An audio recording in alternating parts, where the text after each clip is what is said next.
Chaos Space Marines are the jack of all trades, in the truest sense of the words. In the lore, they're this ragtag band of traitors and people that have sworn their souls to demons. That's and right. really, that's actually been reflected in the game in the past, where they have all these different tools, different factions coming together. You can play different chapters in completely different play styles. With 9th edition, we're finding that this is becoming doubly true, where they might not be the masters of anything in particular, but they can play lots of different game styles and lots of different parts of the game, primary, secondary. They have a lot of interesting options. So what we're going to do today is we're going to talk about a few of those things that we think are interesting. So let's take a look. So obviously the game has fundamentally changed, and Chaos Space Marines, while they haven't changed themselves, they definitely will be wanting to adapt to the new situation, both in terms of rules and also points. That's going to be a big thing we talk about as we look into this faction. There's a lot of armies that went through transformative changes at the start of 9th edition.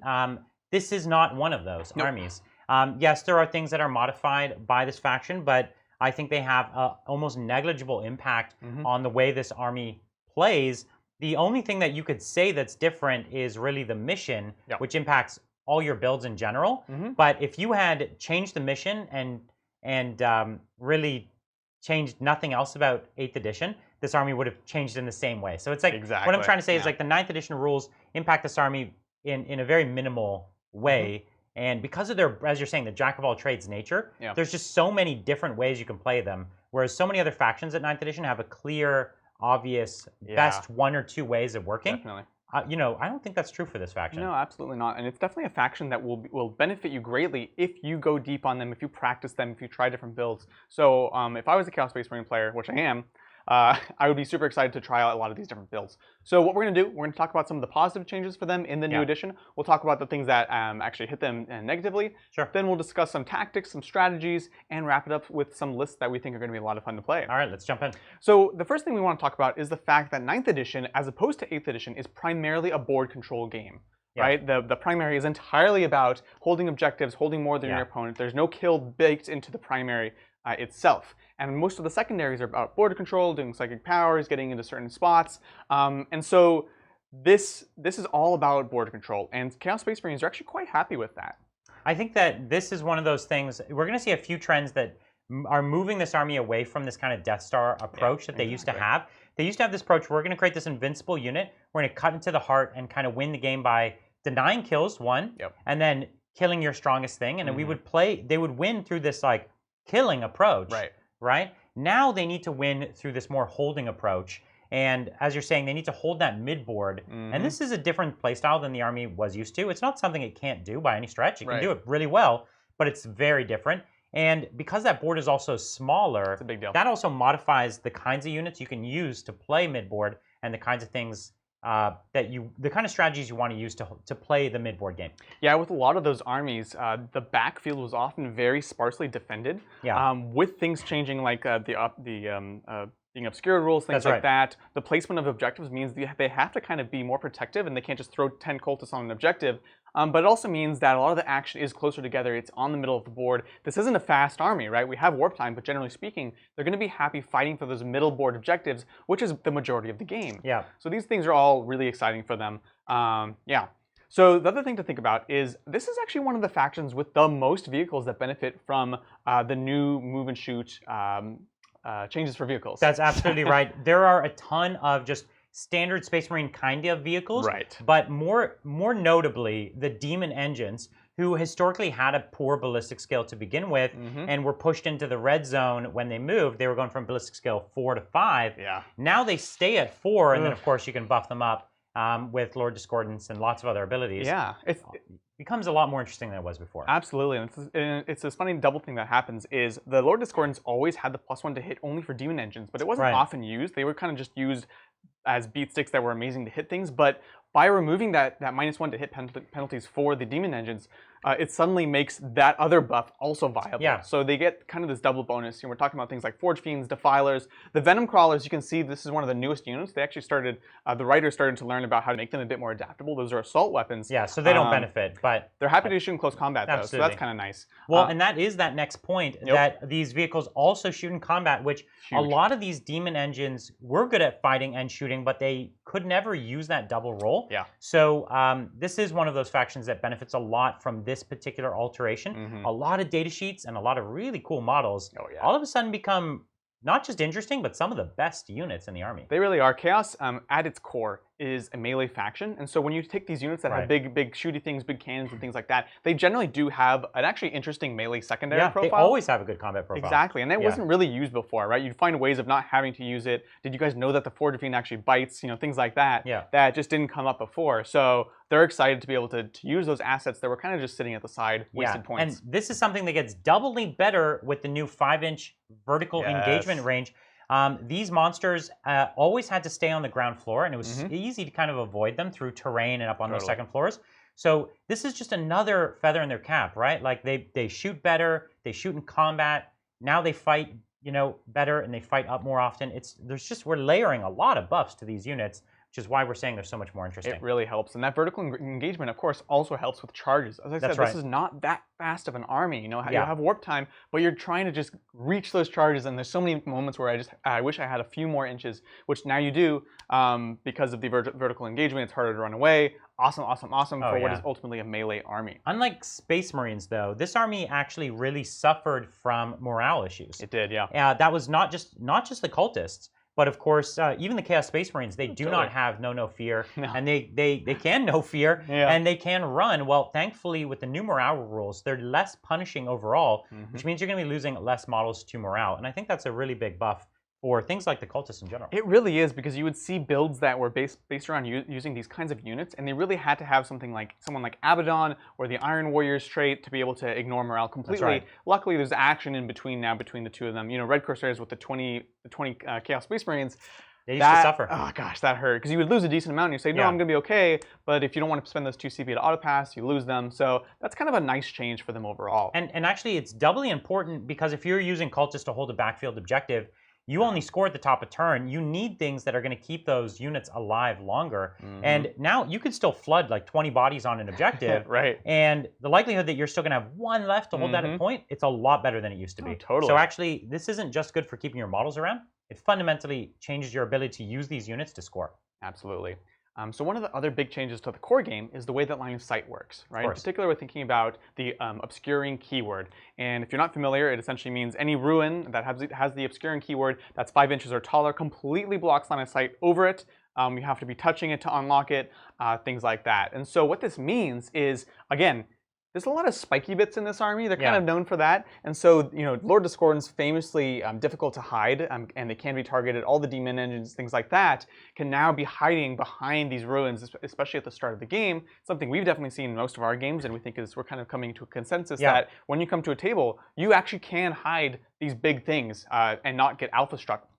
For some armies, probably half the armies in the game, we're actually listing this as the core negative for that army, because you don't have the ability to hide. This army really benefits from it more. Yes, they have units like Terminators and Berserkers who want to hide inside these buildings, but ultimately they have, especially if you're teching more towards some of these vehicles, they're getting more out of it in the form of making it easier to hide and making it easier to shoot at things that are hiding, making those builds much more viable than they were before. So ultimately, with the shift in this terrain rule, the Chaos Army can just shift to make it a benefit rather than a drawback, where a lot of other factions can't do that as easily. This is very true. It's a very good point.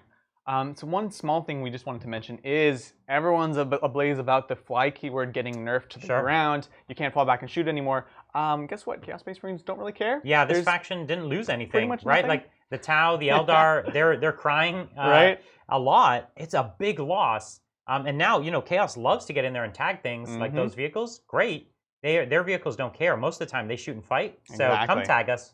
You'll regret it, right? Exactly. And the other change that hits a lot of armies hard, and let's be honest, hits a lot of Chaos armies hard, is the fact that you have to have everything about your list written down beforehand. So you have to have your powers, your relics, everything predetermined. Now, Chaos traditionally has so many options; they want to be able to tailor it. But generally speaking, especially after Psychic Awakening, you know what you're trying to do. You know what relics you're going to take. You know what powers. So from the get-go, they're not as upset about it, and they have probably one of the best strats in the game now, which is Chaos Familiar, to actually let you replace and tailor your army on the fly. Yeah, this is actually interesting because there's some factions, Chaos Knights, Space Marines are a good example, who used to be able to tailor a ton pre-game, and it really was a key strength of the faction. It was. although this faction has a limited amount of that, as you're saying, the things that are good are almost always good. Exactly. Right? Like taking Death Hex, you're fine. And even if it doesn't matter this game, as you say, you can trade it out. The Warlord traits and relics, you typically build around them. You say, I'm going to create this beat stick character. I'm going all in on that. So yes, it does mean some of the more niche relics aren't as useful, but ultimately that hurts this army a lot less.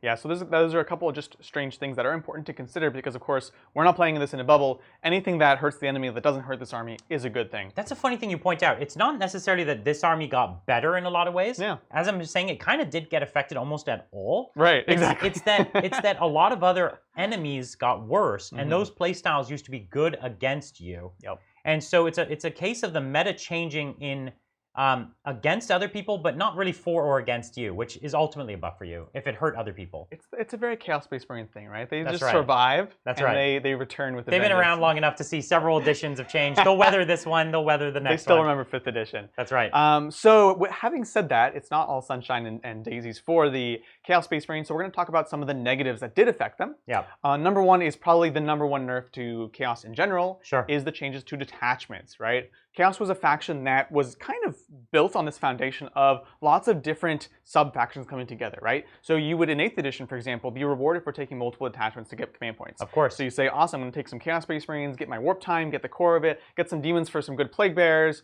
whatever. You or can even take multiple legions because the amount of abilities and synergy between them could be phenomenal, especially post Psychic Awakening. Yes. Absolutely. So the thing is, though, in 9th edition, it's the opposite. You start with 12 command points, and you actually have to pay additional command points to get additional detachments. And this was an army that used to be able to get those command points pretty easily. Yeah. You had HQs that were great. You had some of the cheapest, most effective troops in the game. So really, this is just a pure nerf to your army. Yeah. You no longer have the unique advantage of more CP than most, and you no longer have that flexibility to take all that broad range of rules, of which was kind of your core power. Yeah, it really was. So that's an unfortunate thing, which kind of leads us into our next discussion point, which is the fact that there's amazing HQ slots, and it's so hard to get enough of them right now. That's right. A single battalion, it's only 3 command slots, 3 HQ slots in between sorcerers, Lord Discordants, Chaos Lords. There's so many interesting things you're going to want to take, and you're just going to run out of slots, which means almost always we think you're going to be teching into a second detachment, maybe even a battalion. That means you're always starting 3 CP down. It really is. It's just too hard to build it without that. Demon Princes, for example, especially with things like the you get the one amazing demon relic, and so suddenly you have a character that wants to do that. Other ones want to buff. So this has been a really big adjustment in making our lists.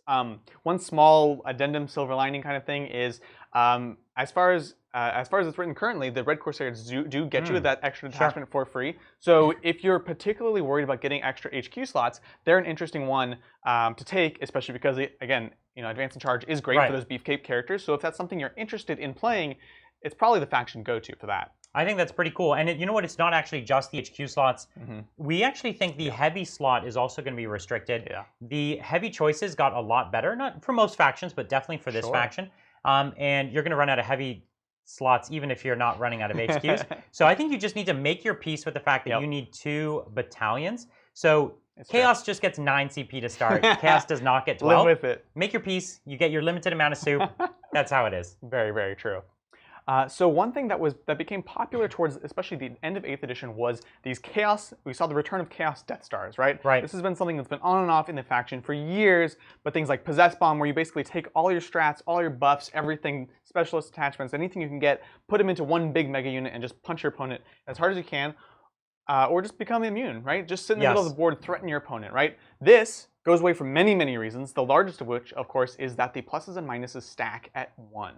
Yeah, that's right. You can no longer create this unit that's -3 or 4 to hit, which was kind of the core tactic because you couldn't outfight the unit and you couldn't shoot it, so you kind of just won. This was an unhealthy tactic for the game. Nobody liked this. If you played this, I hope you have fun. No one else did. And there are still, Possessors are still good. They're what they should be, but this is no longer the playstyle. I think this is one of the things that's going to change list building for Chaos the most because people are looking for these instant win units. And this is one of those units that just kind of got taken out of the game. People are trying to still make it work with Death Guard, more power to them, but we don't think it's that great of a way to play anymore. It really isn't. It doesn't play towards the main kind of goals of the current missions. And to be honest, it's been pretty clear from everything that's been released so far as Games Workshop is really trying to stop that. It's all about distributing these different buffs and things like that. You know, Alpha Legion putting -1 on your whole army is still great. Oh, you just don't need anything more than that. You don't need -4 because it doesn't do anything. Exactly. It does less. It does something, but less. Right, that's true. If it's Tower Admic, maybe. That's right. So something that's also changed is the character targeting, right? The Lookout Sir rule, we think is actually much better. It's much more narrative, but it does hurt. The way it works now is you can target a character if they are the closest enemy unit, or if they're not within 3 inches of another unit that has 3 or more models, or is a vehicle. Or right? monster. And so what this means is Chaos has all of these really fragile characters, 4 wound sorcerers, no invuln, things like that, that honestly were support units. They often would get left behind, but it's fine because you're pushing up your threats, cultists, whatever. But now it's going to be so much easier to have your screen shot out from underneath you, and then you're going to lose. In my experience, the unit that gets hit the most out of this is the Demon Prince. Because the Demon Prince used to want to be so independent. He was a boss unto himself. Totally. But he would go and fight over in this corner, or he'd go backwards and take the backfield, or he'd be wherever he wants to be. And ultimately, he can be shot down, and he's super valuable. You can't afford to lose your Demon Prince. No. And so, like your sorcerers, whatever, you can kind of keep up. But it's harder than ever. It's harder than ever. So this is a big one. It hurts a lot of armies. But this army needs their characters. It needs the psychic powers. It needs all of these. Their combat potential. So this one's a tricky one. It really is. Coherency is another thing that's seen some pretty big changes. For those of you who are not familiar, you now have to have 2 models within your unit being in, 2 models within 2 inches of each unit in your model. Each model in your unit, that's right. And of course, that's only if you are over 6 models in the unit. And that just makes Coherency harder for those bigger units. Chaos is one of those armies that did mid-sized units, which are impacted by this, right? Even your larger Chaos Space Marine units, those, if you are taking a big possessed unit, you're taking those cultists, it means that they're harder to maneuver. It takes longer. It's actually more brain power. You can make mistakes. It takes a lot. Yeah, you can make mistakes, but it also means you can cover less board, hold fewer objectives. Oh my gosh. You just get less out of them than you used to. It really does. So that's something to consider. I think overall, you're not going to want to use those units as often anyways. So it's less of a problem than it might seem currently. I know I'm still thinking about big cultist bombs and blobs and things like that, but aren't really as necessary anymore anyways. So that's right. That's a thing. On a related note, though, screens are still important, right? So being able to stop movement, stop charges, things like that, those are still important, and they become more powerful than ever. So for example, one of the big changes to Melee is the fact that you can only complete a charge if you successfully reach every single target you've declared in your charge. So we're thinking about things like Khorne Berserkers that want to double fight, kill the screen, fight into a second unit, things like that. If you didn't reach that second unit on your charge, you can't fight into them, right? You can't even complete your charge. Yeah, that's right. And I love the Berserkers a lot. They were probably my favorite unit, and now their kind of key trick is diminished a lot. They're still cool. They're still okay. But the thing that they did really well, you can't do anymore, which I think is a big hit to them. And to Chaos in general, who is a combat army, as you're saying, it's easy to screen them out. Now, Chaos still has great screens, so you could do this against your opponent. Totally. But ultimately, they're also going to do it against you, which sucks. It's very true. So one thing we wanted to mention is Chaos is one of the factions that historically has really taken advantage of things like Forge World. Oh, yeah. And of course, we have the points out now, and they took some pretty big hits. Things like Butcher Cannons were, I'll be honest, too cheap, too rampant, too oppressive, but they have taken some big points hits. Some of these key dreadnoughts, the Leviathan, the Deredeo, especially wielding the Butcher Cannons, these dreadnoughts across the board saw points increases to their weapons, to their body, again, to all their weapons, their Hellflamers, everything. They were pointed into the ground. Like, some things saw points increases. Everything saw a point increase, basically. Some things saw, more than average. These guys were, pointed so that, nope.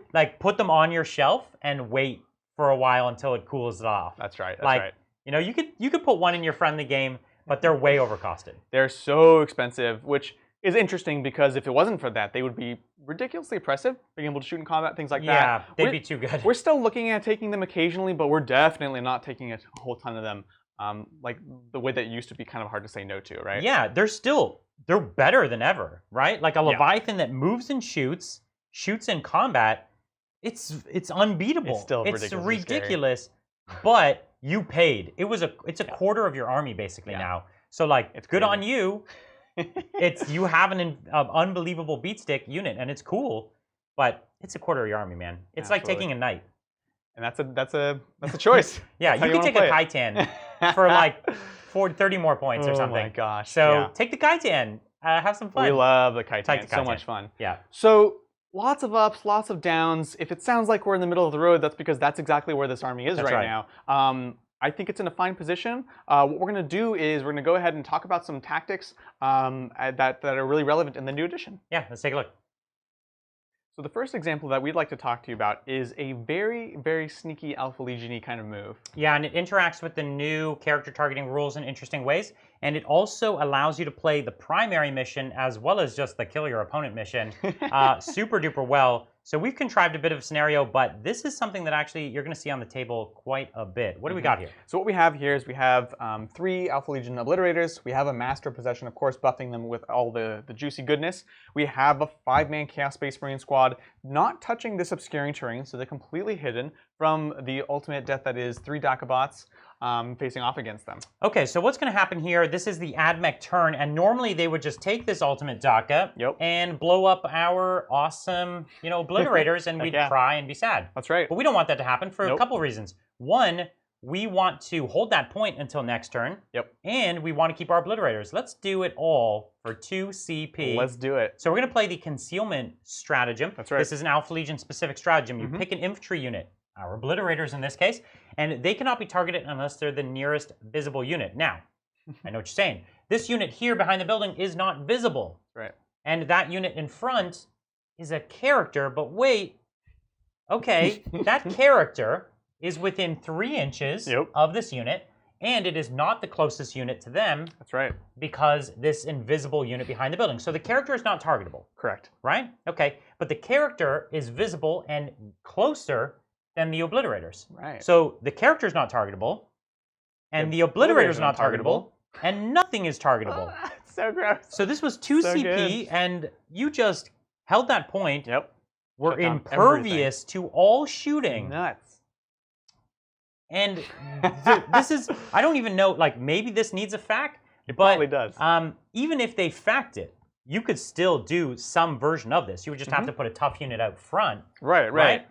Or several like cultists and make them soak their points into it. Exactly. So you could still do this tactic, but as it stands today, this allows you to take, for 2 CP, to take one flank and just say, sorry, that one's permanently mine. That's right. Or like this center board, it says, oh, see this spot? You can never shoot here.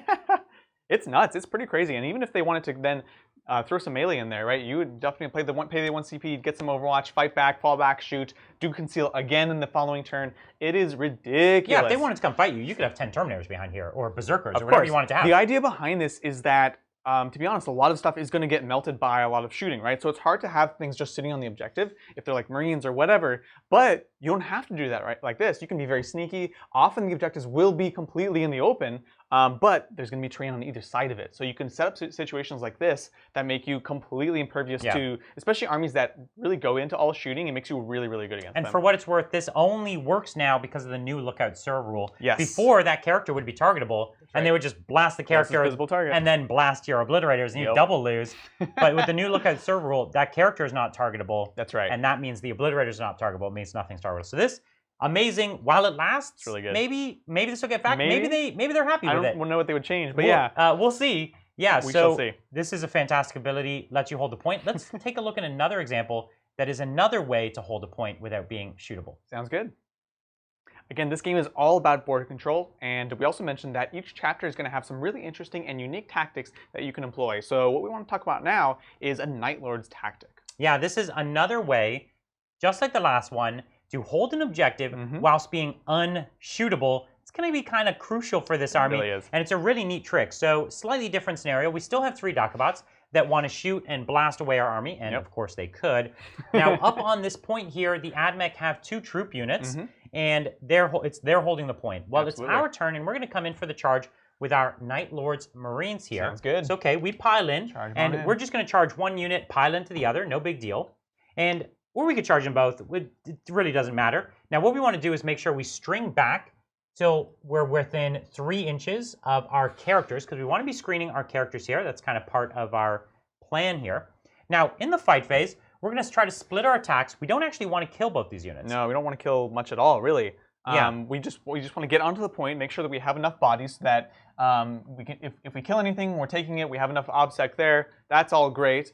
And what we're going to do is we want to try to stop them from falling back. Now, traditionally, if you played pretty much any army, you would have to do the tri-pointing technique, right? Surround them, try to make it so they can't get out. So we might, try to pile in such a way like this that they can't fall back. However, of course, with the breakout stratagem, this is no longer a tactic. They would just pay 1 command point, run away. Something to note, Night Lords have the ability, of course, to turn this off, right? I pick one of my enemy units, one of my units, and any of the opponent's models within units within an inch cannot fall back.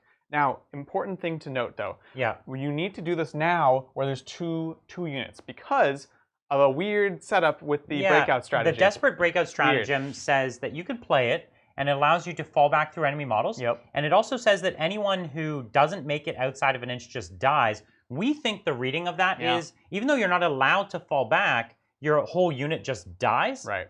And so you are out of combat anyways. So you could sacrifice one of your units and be out of combat, and if it was game winning, you would do it, especially if it's only like 5 Vanguard or something like that. But in this case, if you're touching 2, you can only use the Desperate Breakout stratagem on one of them.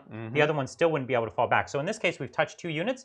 You're completely immune to their ability to do that. Even if you touched 1, they'd still have to A, know they could do that, right, and 2, choose to give up their unit, which in some cases could be a big thing. Oh, absolutely. Especially, again, if you're forcing them to do it on the counterfronts or something like that, that's a big deal, right? So really, really useful tactic. We actually, I think that the Night Lords are really interesting because they have a number of these tactics that in the previous edition were more of like tricks. You drop down with your raptors, you would pin, they would die, whatever. But now we think that you're going to be finding yourself using a lot of these different stratagems every single turn. And this is game winning, right? Now we're in position, we're holding the objective, we could potentially be moving up and doing something else next turn. It's huge. This grabs the point for you. It guarantees that you're going to hold it, unless they could come fight you off of it, which some armies can't. And it also guarantees your characters can be in an aggressively up position, really important, yet still safe. And if this was a Demon Prince who's getting in position next turn to charge these robots, or a character with a big hammer here, you need to be able to get them in position. And normally it's really hard to get your screens up in front of these characters in a way that they're going to survive. So both this tactic and the previous Alpha Legion tactic are the kinds of abilities you want to look at to hold the board and keep your characters really safe. 100%. So with that having been said, let's go ahead and take a look at some lists. So as we mentioned, there's a ton of builds for this army. Of course, it's a deep set of deep codex, lot of units. It really is. So we're just going to take a look at a couple real quick ideas. Yeah, these are things that I think we would both happily play. Oh, for sure. But there's a ton more in here. But these are the kind of, I'm going to call them for us the obvious ones, because they jump out of us. Totally. So one of the big winners of this book, after we've seen the points changes, is the Obliterators. Oh my God. They're so happy. Oh my. They actually went down in points. When the whole edition went up, they went down, and they were already good. They were great. And listen, if you don't have these new models, they're so sick. You got to go get them. Yeah. This isn't the new model alone is an excuse to play these guys. It is. The points just make it like a slam dunk. So we got 9 of them in this army. We do. They love that mid range. They love everything about the new edition, right? So this one has, first of all, it's Alpha Legion. Everything's -1 to hit. We'll talk more about why we picked that. 9 Obliterators, so 3x3. We do have a couple units of Marines, just min squads. We have 3 units of Cultists. Fill it out. We have some chafe. We want to try to block for things. We do have 9 Obliterators to protect. That's right. Up to a certain point. We are taking several characters that are mostly to buff the Obliterators, That's right. We're taking Master of Possession to give the rerolls for Flesh Metal, also to give the 4-up invuln on the Oblits. Which is huge for them, because they're so tough already. Giving them that 4-up invuln, it's just right. And again, because of the smaller board, because of we're playing the midfield, the Master of Possession can actually stay with them, can catch up, can be with them the whole time. Whereas before it was like, if you're deep striking, he can't catch up. Super easy to do now. Yep. Sorcerer for prescience, warp time, whatever you kind of need. Delightful Agonies, whatever you want. Pick a couple key ones. Yeah. Actually, these will all be Slanesh, so Delightful Agonies is a big thing. We are throwing in a Demon Prince there with the double talons, definitely taking the Slanesh relic. Demon Prince. It's a Demon Prince, giving reroll 1s to hit. The relic is so amazing. Gives you some counterpunch. Speaking of counterpunch, we also have 10 Slaneshi Terminators in there. These are one of the other big winners after the points changes. Still dirt cheap compared to a lot of the other more elite units. And they play the mission so well. They do. You want bodies that can post up on points and stay there. And Terminators are the name of that game. And they're so points effective, and at the end of the day, just like the Blitz, they're rad. These new Terminator models are amazing. They're so cool. So these are models you want to own, you want to paint. They're so great, and they've got that chaos flavor that you're looking for. I could, we got 10 in this army. I could easily see armies that are like mostly Terminators. I think so. Even with the Land Raiders. Yeah. So I love the Terminators. I would always include them. Absolutely. So a couple specifics about the army. Of course, for 2 command points, you can conceal one of the obliterators, make it so they can't be targeted. Of course, that's the example we showed. That's a big one. Exactly. That's important. Another thing, of course, is if they get tagged for 1 command point with Alpha Legion, you can fall back and still shoot. Ridiculous. It's huge. Not only do they fight pretty well, so you tag them, they will fight you.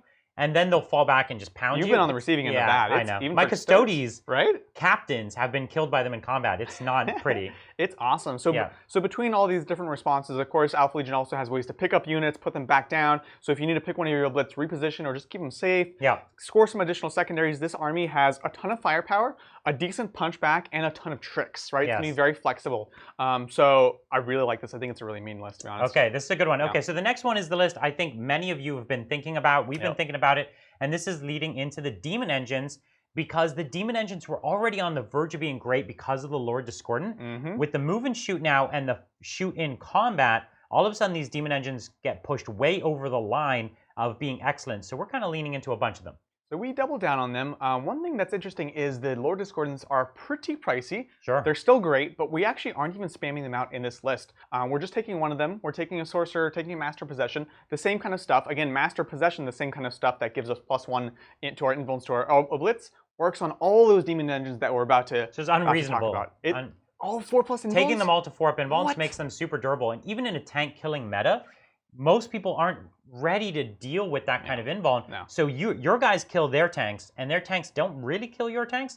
So ultimately, you're really well positioned with these guys. Absolutely. So let's talk about it. We have 3 Defilers, amazing multi-use. We're generally running the Scourge for the ridiculous amount of attacks. And the Defiler is the biggest winner. He is. The biggest winner because they're pointed well, they fight super well, they shoot super well. And they're the model that like you've never seen them in 8th edition at all. But now all of a sudden, like I don't know if I could ever leave home without 3 of them in a list like this. They are awesome. Then of course we're taking 3 Forge Fiends, which are another secret winner. That's true. You can basically take the Hades autocannon is almost identical to the Butcher Cannon, which did kind of get nerfed to the ground as far as points. This one did not. So 3 Forge Fiends are super cheap points wise. And then the other 3, we've been talking a lot about what we want. I think generally speaking, we're looking at the Decimators. They're rad models too. They're just super cool. They're super awesome. They are a bit pricey and they only have 8 wounds, but they do start with a BS of 3, which means now you're taking that to 2, no move and shoot penalty. Really, really saucy. Yeah, they can fight pretty well if you want them to. And that's always interesting, but I think double weapons is the way to go, because when you start double shooting weapons, if you trick them out for combat, you start to have to pay for that Hell Flamer, which went way up in points. So although the combat variant is cute, the double shooting variant is the way to go. And really, most of the weapons are good. Some like the Soul Burner is a little too pricey, but it is a bit pricey. They're all good. They're all still interesting, and especially in a list like this where you have these other threats that they have to deal with. Like the Decimators are scary and they have less wounds. On the other hand, like the Forge Fiends are going to hit a lot harder in some cases, so they have to make these difficult choices. Well, and also they even if they're fairly easy to kill from a wounds perspective, you can still just go hot on your 4-ups and they'll live, and they don't bracket. So they punch way above their weight. So every turn that they're alive, it's a punishment to your opponent. So even though they seem kind of easy to kill, they can really dish it out. We are also running this as Iron Warriors. So while these engines, except for the Discordant, don't benefit from the actual chapter trait, there are strats that work. There's the healing for 3, things like that. As far as detachments work, obviously we're taking the heavy support detachment to be able to get up to 6 slots. I would kind of play around with, is it worth taking things like a Warp Smith to be able to heal them? You definitely at least want the Master Possession. We still like the Demon Prince, but again, we are limited on slots. So this for us is still a big question moving forwards as we kind of play this list and test some ideas out. But that's the general idea. Ton of fun. It's awesome. I think you're going to see people playing variants of this particular army. There's a lot of different ways to mix and match it. Put your own Demon Engine in. I'm going to be playing Kaitans because they're good points and I love them, and they were always good, but now they're way cooler. And so bring your favorite Demon Engine, put it next to a few Lord Discordants, and walk up the board and just blast people. Have a party, man. It's going to be rad. About. Yeah. Cool. So those are just a couple list ideas. Again, if you guys have ideas for your own, if you've been theory crafting, even playing some games, let us know. Chaos Space Marines, just to recap, very much jack of all trades, sometimes master of none, but that's not always a bad thing. Lots of different things to try out. Overall, looking like they're in a decent kind of middle of the road position for 9th edition. Of course, as always, we're going to be featuring these guys in a battle report very, very soon. Be sure to not miss it. We're right leading up to launch, so we're super excited to be looking at that. Yeah, and if you haven't seen, of course, we've been releasing a ton of tactics videos for so many factions, and we're going to have more after the release of the new edition on the 25th. So if you haven't seen your faction yet, stick around. We're going to get around to your faction as soon as we can. Cool. Hopefully we'll see you guys very soon on the tabletop.